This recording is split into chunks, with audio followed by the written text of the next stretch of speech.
तो दोस्तों, जो मैं आज आपको कहानी सुनाने वाला हूँ, ये कहानी है उत्तराखंड के एक छोटे से गांव भानपुर की। जी हाँ, ये कहानी भानपुर की है और ये थोड़ी डरावनी ये कहानी यहाँ पर हो सकती है। और ये यहाँ पर जिस गांव में एक राय साहब नाम का एक व्यक्ति था, जिसकी यहाँ पर एक बड़ी सी हवेली थी। जी हाँ, काफ़ी बड़ी सी हवेली थी। कहा जाता है कि वहाँ पर रात को किसी और दुनिया की आवाज़ें सुनाई देती थी, रोने के, चीखने की और कभी कभी हंसने की भी आवाज़ें यहाँ पर आती थी। गांव के लोग उस हवेली से दूर रहते थे, कोई भी वहाँ रात में नहीं जाता था। लेकिन यहाँ पर कहानी में ये ट्विस्ट है कि यहाँ पर एक आत्मा, जी हाँ, इस हवेली में एक आत्मा दिखती थी। जो कहा जाता है कि यहाँ पर जो राय साहब थे ना, उनकी यहाँ पर बेटी की यहाँ पर इसमें आत्मा यहाँ पर रहती थी इस हवेली में। और गाइस, यहाँ पर दूरी बना के रहते थे गांव के लोग इस हवेली से, क्योंकि यहाँ पर कभी कभी रात में यहाँ पर डरावनी आवाज़ें आती थी और साया भी दिखाई देता था, तो लोग यहाँ पर जाते नहीं थे। मगर यहाँ पर अर्जुन नाम का एक शख्स था। जी हाँ, अर्जुन नाम का एक शख्स था जो यहाँ पर फोटोग्राफी करता था। जी, जो फोटोग्राफी करता था और फोटो को यहाँ पर अच्छे अच्छे खींच के सोशल मीडिया पर अपलोड करता था। अब उसको यहाँ पर पता लगा कि राय साहब की हवेली के भीतर यहाँ पर कोई भूतनी का साया यहाँ पर दिखता है।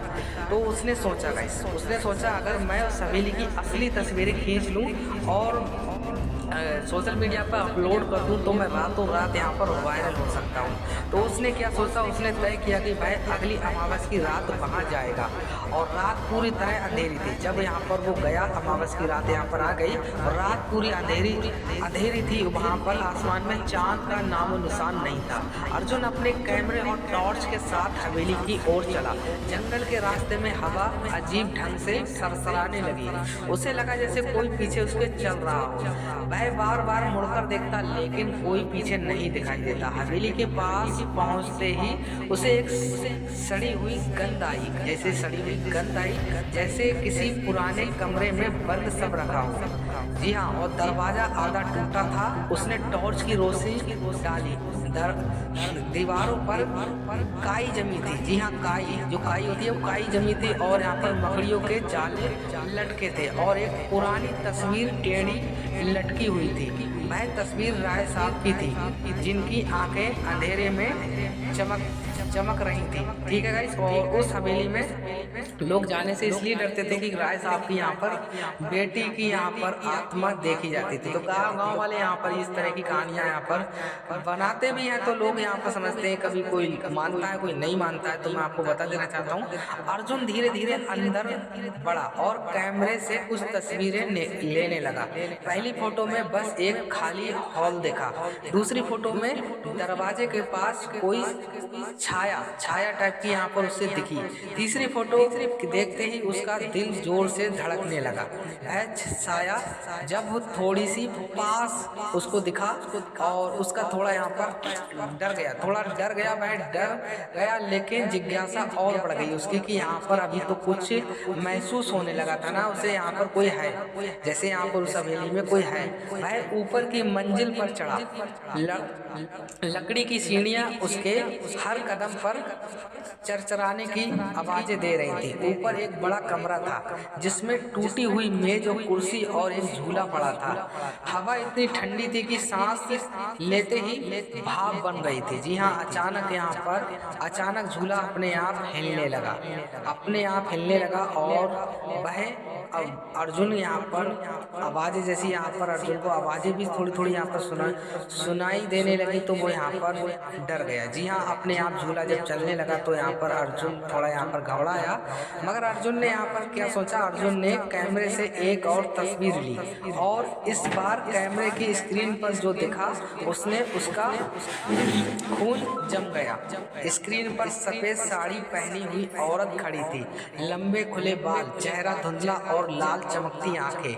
जी हाँ, जो रजनी की आत्मा थी। रजनी के हाथ जो अर्जुन के हाथ थे वो कपकपाने लगे। वह नीचे भागा, लेकिन सीढ़ियों पर किसी ने उसका पैर पकड़ लिया, वह गिर पड़ा। टॉर्च दूर से टॉर्च दूर गिर गई उसकी। जी हाँ, जो रोशनी थी ना, उसके हाथ में जो टॉर्च थी वो यहाँ पर एक तरफ यहाँ पर गिर गई।